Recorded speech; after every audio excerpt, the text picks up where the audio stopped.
Pilipinas. Radyo Publiko. Radyo Pilipinas. Matagal nang mailap ang internet sa maraming lugar. May mga gurong handang magturo, mga batang puno ng pangarap. Ngunit kulang sa internet connection. Kaya sa utos si Pangulong Ferdinand Marcos Jr., kumilos ang Department of Information and Communications Technology at ang Department of Education para magkaroon ng internet ang mga paaralan sa mga liblib na lugar. Noong nakaraang linggo, dinayo ng Pangulo ang Island School sa Binuangan Elementary School sa Ubando, Bulacan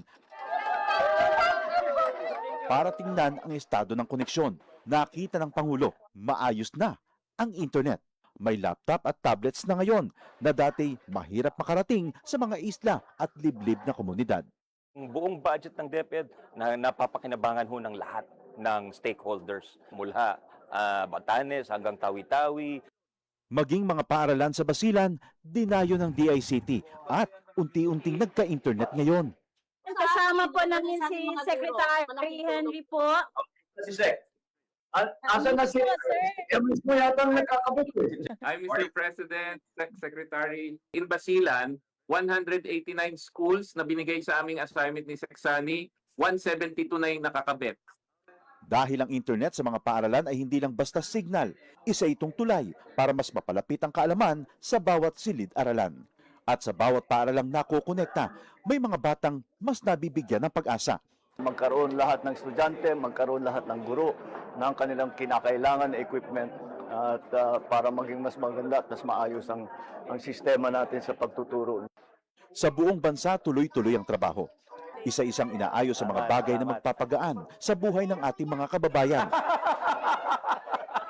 Para ang edukasyon ay mas maging abot kamay ng bawat batang Pilipino, anumang isla o lalawigan sa bansa.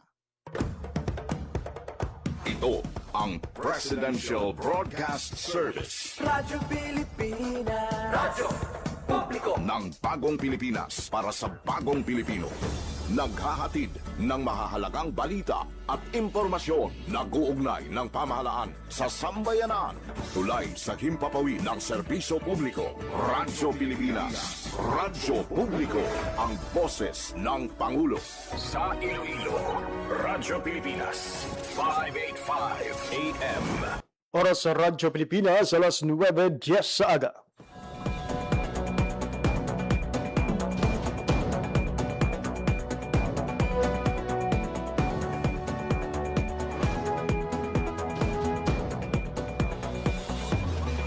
Western Visayas, Panay Island na tinamaan itong island-wide blackout. Ang pagsunod mo gate sa maasim watershed. Pinaka-purpose nila ini para sa operation nato. We have that in collaboration with the department. I am again standing up. Mapiktahan ang ila freedom of expression. Sa Office of Civil Defense naman po, balita, issue, kag iban pa. Diri sa Radyo Pilipinas. Radyo Publiko.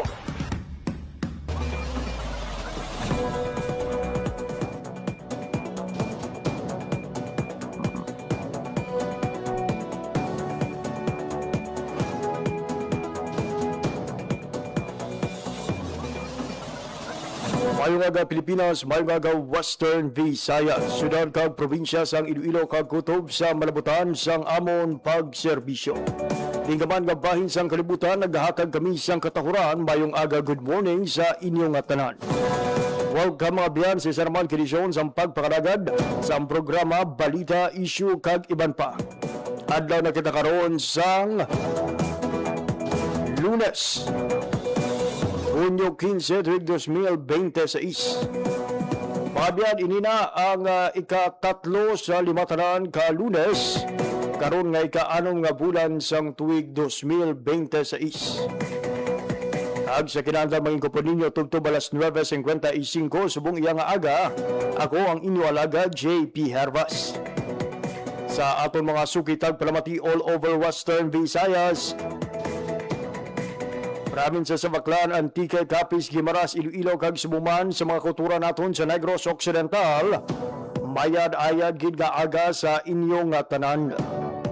Ginatambyo man naton sa isang maydayan nga agang tanan ng mga overseas Filipino workers and Filipinos living abroad na nagaupod sa aton nga pagpakalagad pinaagi online. Ang palatuntunan, balita, issue kag iban pa sa rang nga mabatian live sa 585 kHz sa lisuan sang inyong mga radyo. Subuman sa atong official Facebook page ang Radyo Pilipinas Iloilo.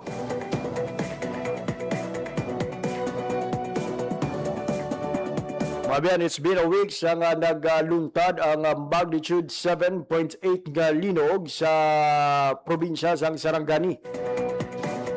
Kaagasanting mabiyan sa nangin monitoring sang aton sining FIVOX. Nagdangat na sa 6,058 ang na-record nga aftershock sang sining linog kung sa diin 78 ang may kabaskugon kag nabatsagan gid sang mga residente. Padayon man mga biyan ang pagbantay karon kag paghatag sa naigo nga bulig sa Department of Social Welfare and Development kaupod nagban pa nga mga ahensya sang gobyerno sa mga apektadong pamilya sang siniiya nga pagtayog. Ang mga nanoy tuhay nga mga non-government organization nagpalabot man mga biyan sa ilatag sa mga suporta sa mga nagakinahanglan nga mga pamilya. Una na nga gin pasiguro sa aton sining DSWD kasunod man sa nangin mando ni Presidente Ferdinand R. Marcos Jr. nga may bastante nga suporta ang aton sining gobyerno para ipalabot sa mga apektado nga mga residente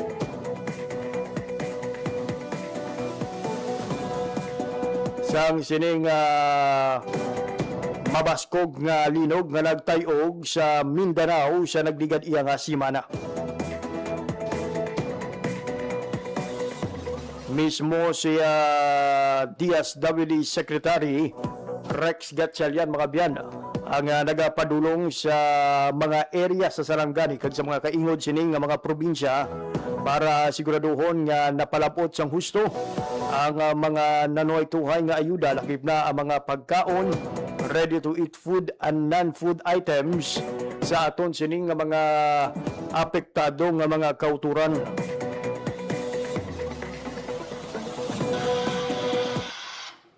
Oras sa Radyo Pilipinas, alas 9:15 na sa aga.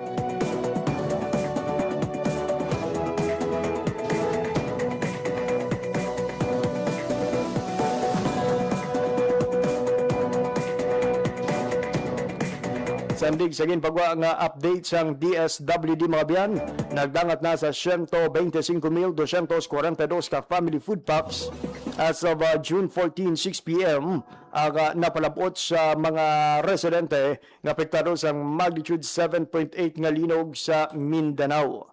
Magluwas diri may 6,990 ka non-food items kag 7,425 ka mga ready-to-eat food o na RTEF packs ang naparagtag mga biyan sa mga kultura naton dito sa Zamboanga Peninsula, Davao Region kag Socsargen. Out of this number mga biyan may 54 ka family food packs ang napalabot sa Zamboanga Peninsula, 404 ka non-food items, kag 3,578 ka ready-to-eat food. Samtang sa Davao Region, dagdangat naman sa 22,459 ka mga family food packs ang napanagtag sa DSWD. Dugang pa diri mga biyan ang meal 389 ka non-food items kag 2,220 ka ready-to-eat food packs. Pinakabadamo mga biyan nga napalabot sa rehiyon sang Socsargen.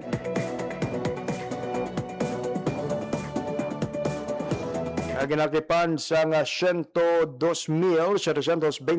ka family food packs, 5,197 ka non-food items, kag 1,630 ka mga ready-to-eat food items. Ini mga biyan ang kabahin pa lang sa mga inisyal nga bulig nga ginapalabot sa aton sining nga gobyerno. with the current inventory mga biyan sang pilapagig ka mga bulig karon sang nanoytuhay nga ehensya, lauman naton that in the next few days iga-anunsyo pagid sa aton sini nga national government ang mga nanoytuhay nga suporta nga ila ipanabot sa mga apektado nga pamilya. Kinalook forward naton ang bulig sa mga kaumahan ang sa mga palangisdaan nga apektado sa sining mabaskog nga linog. At the same time, ang mga bulig sa mga nadulaan naman sa puluyan. Usually may ginahatagin ng mga financial assistance sa mga kauturan naton nga naguban sa puluyan bangod sa sining mabaskog nga pagtayog. Kaglabaw sa paghatag sa mga nagagaigo nga bulig. Let's also include sa aton sini nga pagpangamuyo ang recovery sa mga pamilya nga nadulaan sang miyembro sang panimalay.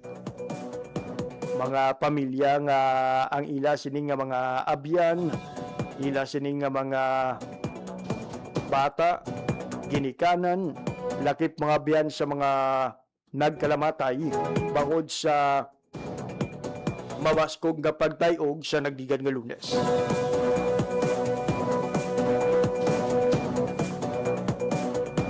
Diri mga biyan sa Western Visayas kagabi may mga na-record nga mga pagtayog sa bahin sang Antique nga na eksperyensyahan man o kunabatsagan man mga abyan sa pilag ka mga lugar sa Negros Island.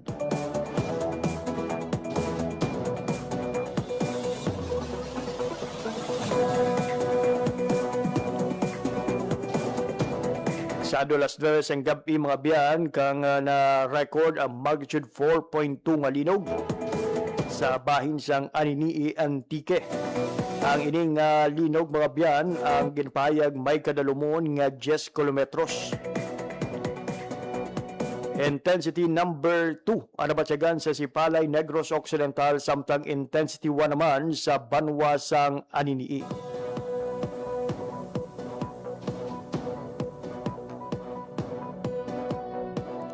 Alas 9:20 sa aga. Sa sining oras mga biyan, magkuha kita anay sang update sa lakat sang panahon. Ibaluon naton sa Pag-asa Iloilo ang mangin panyempo subong iya nga simana, partikular na subong adlaw sang Lunes. Laungman bala naton ang maulanon nga panyempo ug kaangay sa mga tinalikdan nga may nadlaw nga tubtub lang sa Gurugalom kag medyo pagpuro panaliti ang na-eksperyensahan in most areas diri sa Western Visayas. And for guidance ang aton sini nga mga estudyante, syempre nga magapadulong sa nanituhay nga mga hulot klasihan. Iti kung ma-monitor nato daw masami gabi ang pag na hapon no ang pagbubo sang ulan.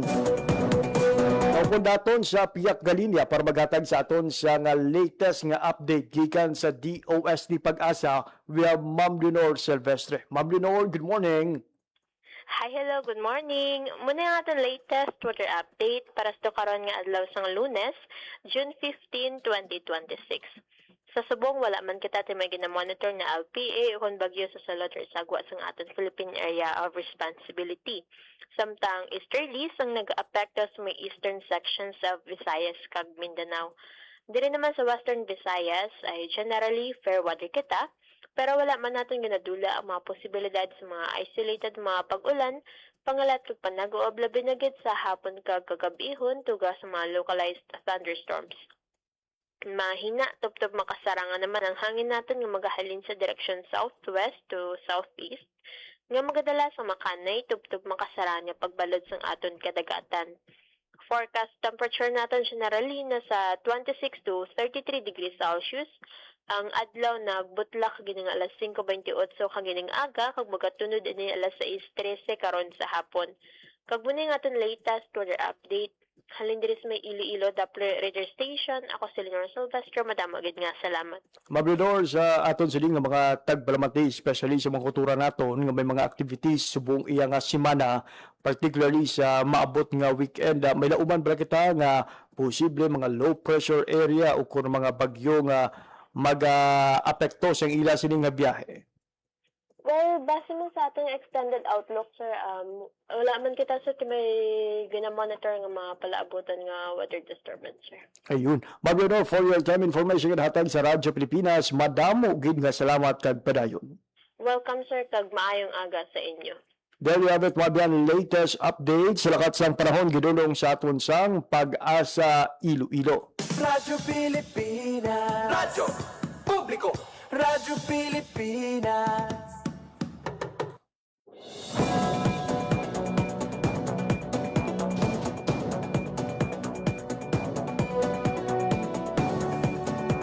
Mabiyan natala nga bisitahan kag inspeksyonon ni Presidente Ferdinand R. Marcos Jr. subungad daw ang damage nga ginbilin sa magnitude 7.8 nga linog sa Malapatan National High School.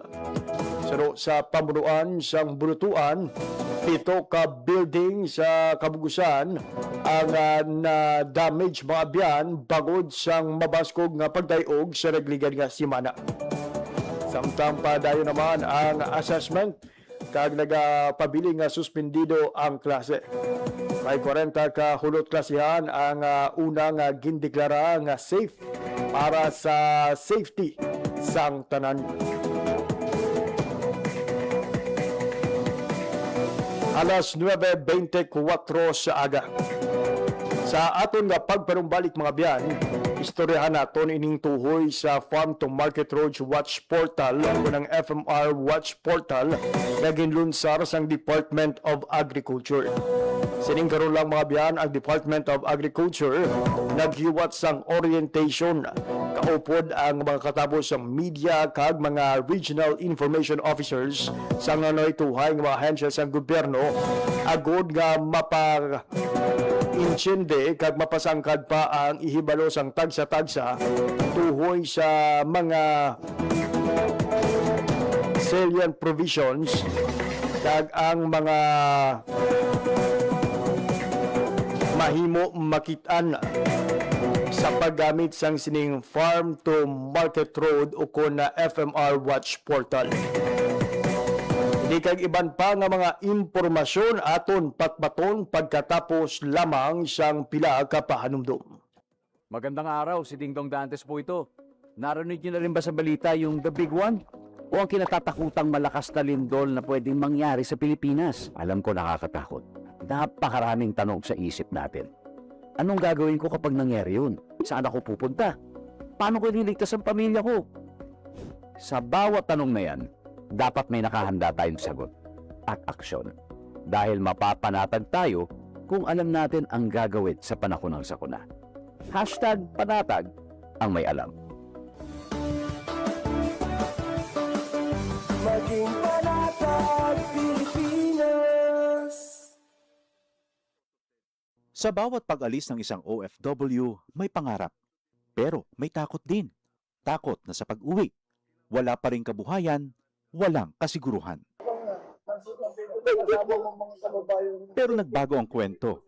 Sa pagsisimula pa lang ng Department of Migrant Workers, maliwanag ang direksyon ni Pangulong Ferdinand Marcos Jr. Itaguyod ang National Reintegration Program. Ito yung program ng Department of Migrant Workers para tuloy-tuloy ang tulong sa kahit nakauwi na yung OFW, ay may tulong pa rin sila natatanggap sa pamahalaan. Sa kanilang pag-uwi ay dapat ganap ang tulong at suporta, hindi mga government agencies na magkakahiwalay, kundi sanib puwersa. Mula sa mga training para sa pag-eempleyo at pagninegosyo, binubuksan ang mga oportunidad na dati sa ibang bansa lang natatagpuan. Last week, personal na binisita ng Pangulo ang iba't ibang training na ibinibigay ng DMW, tulad ng negosyo ng soap making sa Laguna.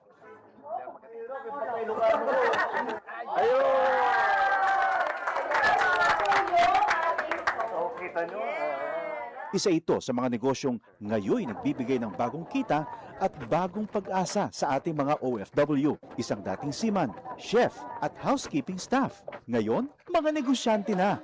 Sa pagninegosyo, gumagabay ang Department of Trade and Industry. Ang laki ng ginawa nilang sakripisyo para magtrabaho sa ibang bansa. Tinatawag natin silang bagong bayani. Tapos dapat naman, pag uwi nila, meron din tayo may tulong sa kanila para patuloy naman ang kanilang anak. Sa buong bansa, tuloy-tuloy ang trabaho. Isa-isang inaayos sa mga bagay na nagpapagaan sa buhay ng mga Pilipino. Ang pag-uwi para sa mga OFW, hindi nakatapusan, kundi isang matapang na simula para sa ating mga bagong bayani. Time to celebrate kulturang Pinoy, tradisyon, musika, sining, literatura at iba pa. Anything and everything fun and Filipino. Ito ang Pinoy Kultura. Isa sa mga napakagandang alaala nung bata pa ako was visiting Luneta, running around the well-manicured park, staring up at the Rizal Monument, wondering sino kaya siya at bakit may memorial siya. Yung higanteng relo. Aba, I made sure to pull my parents so I could stare at the floor clock. I couldn't even read the time then, pero tuwang-tuwa pa din ako. At eto ang mas nakakatuwa sa Luneta, we didn't really need money to enjoy the park. It was for free. Namamasyal pa sa Luneta nang walang Yan ang Pinoy Kultura because our culture is cool. Maging fuel efficient sa wastong pressure ng gulong at pag-set ng thermostat ng aircon sa katamtaman o hindi bababa sa 22 degrees Celsius. May savings ka na aabot sa 5%. This is a public service announcement from the Department of Energy and this station. Game, 1, 2, and... Paatuhon, balikat ulo, itapwetan, baywang at susus. Huwag mong titigan ang hindi sa'yo at maging disenteng tao. Pare, ang catcalling ay isang uri ng sexual harassment. Di biro ang sexual harassment at di nakakamacho ang pang-aabuso. Isang paalala mula sa Philippine Commission on Women at nanghimpilang ito. Sana'y tiyakin ng mga magulang kong maipanganak akong malusog. Kumain si nanay ng masustansyang vitamin A panlaban sa impeksyon. Para din sa mata, balat, bumbunan at mga buto. Ayon, pampabuhay ng dugo at muscles. Ayodin, pang-iwas sa komplikasyon at pagiging abnormal. Importante din ang check-up kay doktor. Kasi healthy nanay, ganda buhay.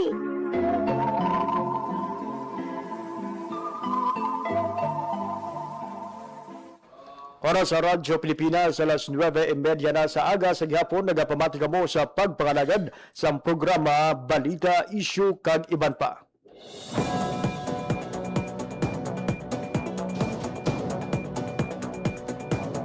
Pabiyan, sining karon lang ang Department of Agriculture Western Visayas ang naghiwat sa isa ka orientation tuhoy sa ginlunsar nga Farm to Market Road o FMR Watch Portal. Ang ini nga orientation mga biyanag gintambuhan sa mga tapos sa media kag mga information officers sa mga ahensya sang gobyerno sa aton nga rehiyon. Sa sining orientation mga biyan ginpatpat ni Engineer Arnel Tenorio sang DA Bafe ang mga bentaha nga dala sa paggamit sang portal agud masiguro ang transparency kag accountability kag mapunggan ang korupsyon sa sining nga multi-billion pesos nga programa sa gobyerno sa diin ginahatagan sa mas mapag-on nga alagyan ang aton sining nga mga mangunguma gikan sa nonaytuhay nga kaumahan sa aton nga pungsod. Paagi sa pagbisita sa portal, masiguro naton nga ang mga ginapatuman nga FMR projects under the Department of Agriculture hindi mga ghost project. Nagmahibaluan sang sinuman nga mga Pilipino ang eksakto nga lokasyon sa proyekto.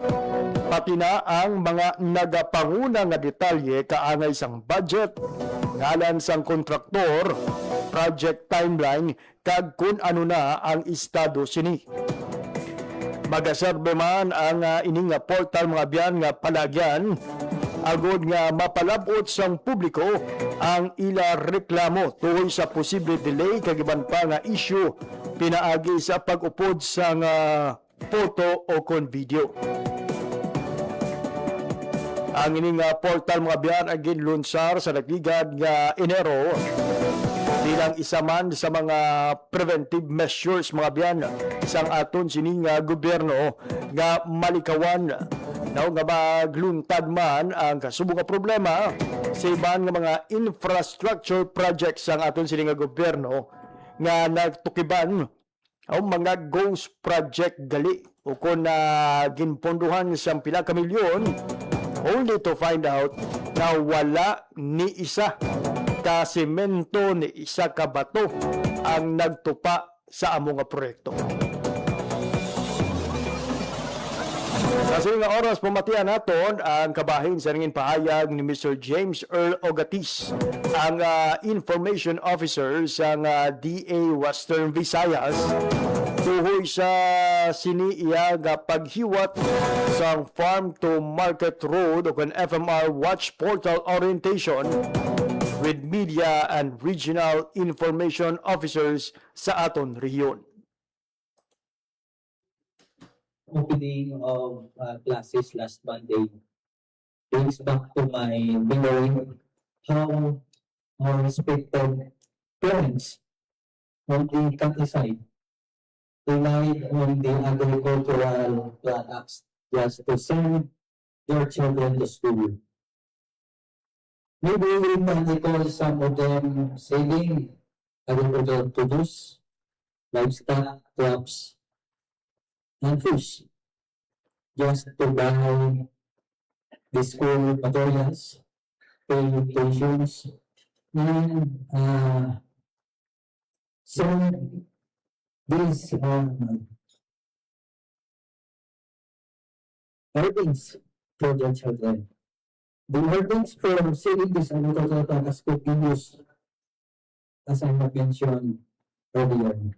These scenarios were just ordinary experiences I witnessed 25 years ago in a barangay 10 kilometers away from the population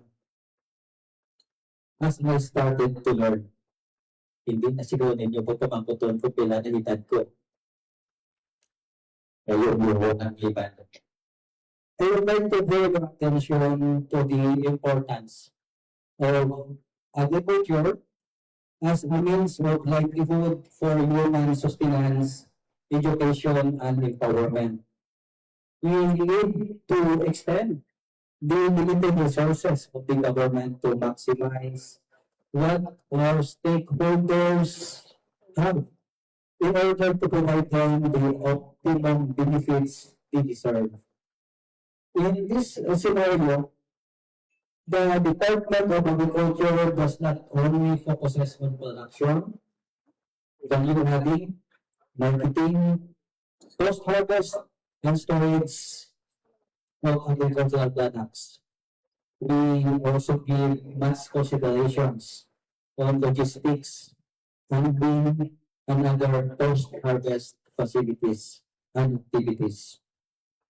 The recent catastrophe in Region 12 wherein 7.8 magnitude earthquake hit particularly General Santos City and Sarangani provinces leave not only commercial infrastructure damage but also agricultural villages and facilities and equipment. Agricultural activities were disrupted and movement of supply chain were hampered. Walang man natin kung ito ang epekto kung supply chain na affected sa siling scenario. This connectivity could be much for our farmer producer as much as with the buyer consumer. So it defines quality, freshness, and safety of what we have. Ang uning ang Philippines sa atong Farm to Market Road portal, which will be given to us by the specialist from the Bureau of Agriculture and Fisheries Engineering, which I will be acknowledging now. Engineer Arnel Tinorio, sir, thank you for coming. And Engineer Joyce Hamdan. Also, we will be discussing today the citizens monitoring team wherein we will be involving the beneficiaries of all sub-projects implemented under the Philippine Rural Development Projects. These are portals of the department designed to encourage vigilance and participation of all our stakeholders. This will surely ensure transparency, credibility, and accountability of all farm-to-market roads implemented by the department. As we all know, the previous years, FMR is implemented by the Department of Public Works and Highways. And starting this year, it will be enhanced and implemented by the Department of Agriculture.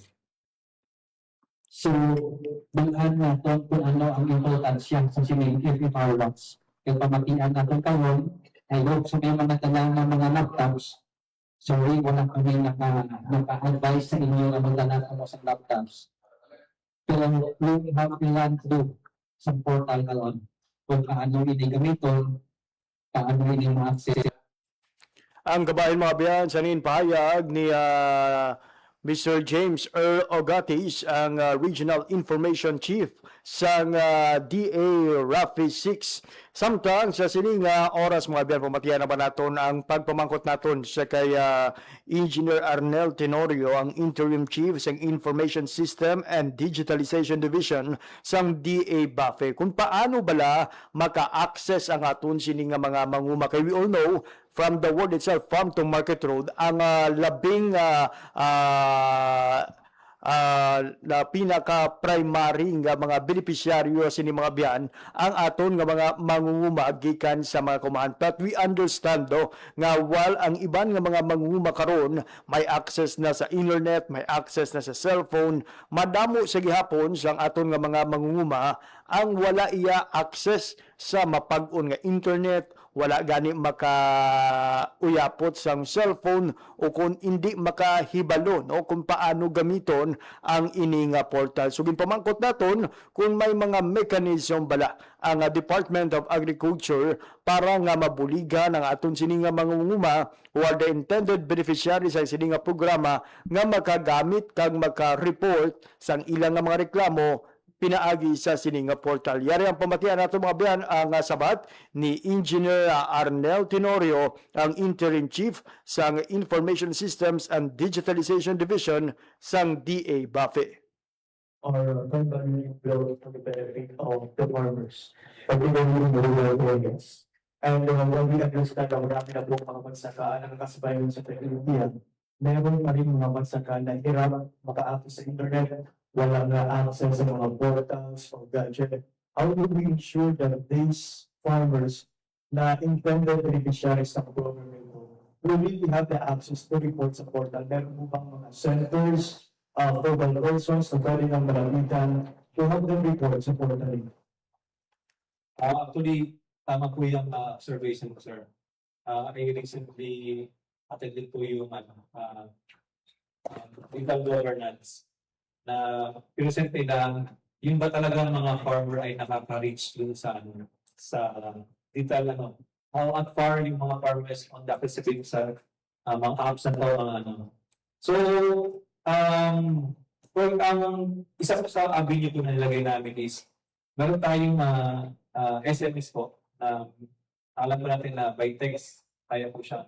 Si FMR Pulse, meron po siyang SMS portal na pwede niyang i-text doon kung ano po yung particular and makikita po siya dito agad namin sa kasi yun po yung isang mag-avenue na madali po natin sila pwede mo kung wala ka internet, meron ka ng load na free man siya, kaya po niya makapag-send o makapag-feedback dito po sa ating But besides po dun sa internet accessibility, yun nga po, I think isa po yun sa kumbaga natin on the ground na yung iba pang may Starlink and but meron po kaming na idea or proposal na yung po mga FMR na gagawin ay naka-ready po na meron siyang parang siyang may linya po doon na bakanting linya na pwede paglagyan po ng mga baga sa internet and other, no? But it's for ano pa yun for the study kasi para hindi ka na kung mag-internet hindi ka na maghulay dito sa gilid kasi kung may nakaabang na siya baga butas dun sa FMR sa gilid. But ano po yun, para magkaroon po ng accessibility even ang gagawin. So, yung gano'n pong is part of the engineering, but with regards nga po dun sa yung SMS po na ang mga access lang para sa mga partner na walang internet. Yes, sir. Engineer Moises, may addition.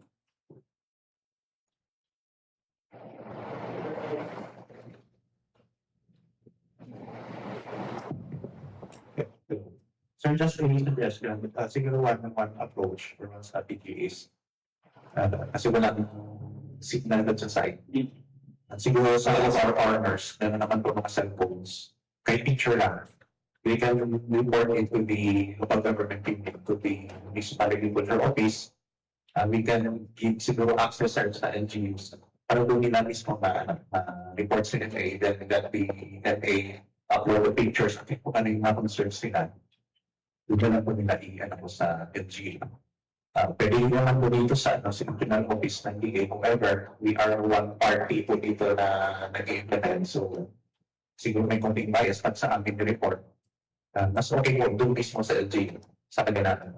I'm sure meron po siguro na internet connection yung local government. So, ayun, ito yung isang strategy po siguro. Yung technicians na mga sila pong sa mga. So, yung knowledge yung scenario na hindi lamang yung implementing agency ng mga FMR. There's a possibility that this is a project of the Department of Agriculture Reform, the project of the Rural Agriculture. Paano mo ba manalaman ng tampayan na, ito, FMR to under the that can be recorded under the program? Actually, ganda po yan. Dito po sa transparency portal, di ko lang po nakita. Kanina po nung nakita ko sa update. May isa po nagre-reklamo na FMR, pero ang naka-assign doon ay Department of Agriculture Reform. Si FMR po, mga DA agency, mga nag-implement agency, nung gano'n sila ng pagtawag, sir, parang marker, na si FMR, DA FMR, meron siyang parang yung kailangan marker, lagay FMR briefing, tapos sa likod ay nandun. So, ibig sabihin ito yung start ng project sa dulo, yung meron sa so, sa FMR na, similar na hindi naman parang malaki itong ating findings na tapos kung LGU yung yung din. So, ganun po siya. So, dito, sa transparency portal, pati po yung other agency na, other FMR na implement ng agency, nilalagay mo naman dito. So, ang ginagawa mo naman is, in-inform po namin yung agency na since parang nga po tayo National Council for sa NCMC monitoring sa infrastructure ng yung mga agency pa nag-implement FMR, binibigyan ko namin or in-inform ko namin na meron doon yung concern mo sa tanggap si FMR labs na nakalagay po ay project po ng particular agency. So yun na po yung sa DAR na sabi niya ay tapos na daw ang critical yung po ay lupa naman wala sa contribute. So mga na pong success. So, as to move naman, I'm thinking Oras sa Radyo Pilipinas, alas 9:46 sa aga mga biyan, nabatian ang kabahin sa nangin sabat ni Engineer Arnel Tenorio, ang aton sining interim chief sa isa sa mga divisyon sa DA Bafe, tuhoy sa iya sining pagpaatag kung paano bala maka-access sa gahapon ang mga mangunguma naton nga wala sang access sa internet, kaga wala man sang access sa mga gadget, but are the intended beneficiary sa isa ka farm to market road sa ila siling komunidad. So isa ka ina sa gina-mention ang posible nga pagpalapit mga biyan sa mga local government units, sa mga farmer technicians, kati we all know nga may mga lugar sa gihapon sa aton sining rehiyon ang hindi labot sang internet in mga geographically isolated and disadvantaged areas, pero malabot sang pila ka mga proyekto sa gobyerno kaangay sang farm to market road. So may ara kita sa mga farmer technicians nga pwede nila palapitan, mahimo man sila makapalapit sa ilatag sa mga municipal agriculture office para nga mag-report sang ila sining mga reklamo nga ang mga ginapatuman nga mga proyekto sa amon sining nga lugar, mga substandard, may mga nagkalabuka na o kung may naga-relitik na nga mga dalan, may mga area nga daw ginpabayan o pwede gid sa gihapon nga mapalabot ang ini nga reklamo pinaagi sa sining nga mga venues, no, sa ila sining nga mga municipal agriculture officer, farmer technicians who will then upload a photo or video sa aton sining FMR Watch portal. So sa aton nga makuturan nga may mga luyag nga ihibado mga benos or hibadoon, mga luyag nga hibadoon sa mga ginapatuman nga mga farm to market road sa inyo sining nga mga lugar, magbisita sa FMR Watch portal. Libre ini nga ma-access mga biyan, kag libre man nga makapalapot sa inyo sining nga reklamo para nga mahatagan sa igong nga solusyon kag mapalapot sa mga kontraktor ang mga kapaltahan nga ginapatuman sang ila mga empleyado. Buligay kita mga abyan, no? Samtang may ara kita sa kahigayunan nga makareklamo kag mapanami pa ang serbisyo, no, sa sining nga mga farm to market road. Let's make use of this FMR Watch portal. Makita nyo man dira mga abyan sa portal kung pila ka bilog ng proyekto ang nahuman, pila na ang na-invest ang gobyerno umalin sang nagsugod ang ining farm to market road. Kag subong man pinaagi sa sining portal mahibaluan kung sino ang mga kontraktor diri nato matawd-taod kung ang isa ba lang ka kontraktor amo man ang kontraktor sa iban nga lugar nga madamo sang reklamo. So buligay kita mga ben sa pag-report at pagbantay sa mga proyekto nga ginapatuman sa ato nga gobyerno nga ginapondohan, no, gamit ang buwis nga ginabayad sang tagsa ka Pilipino. Alas 9:49 sa aga. Sa syudad naman sang Bago mga biyan kag sa Banwa sang Pulupandan sa Negros Occidental, nagbaton sang bulig pinansyal sa dalom sang Presidential Assistance for Farmers and Fisherfolk o kon PAF program ang halos 8,000 ka mangunguma gikan sa nasambit nga syudad kag Banwa. Ang ayuda ang ginahatag ni Presidente Ferdinand R. Marcos Jr. para sa mga nagatanom sa palay, tubo kag mais kag subong man mga mangisda kada rehistro sa dalom sang Registry System for Basic Sectors in Agriculture kun RSBSA. Kada benepisyaryo sa dalom sa sining nga ayuda mga biyan nagbaton sang 2,325 pesos nga bulig bilang pagtabang sa nagasaka nga gastos sa produksyon, presyo sang krudo kag iban pa nga panghangkat sa ila pala nga buhian. Sa nasabit nga numero sa benepisyaryo 7,709 ka manguma ang ginbuligan sa syudad sang Bago, samtang 238 keban pa ang nabuligan sa Pulupandan.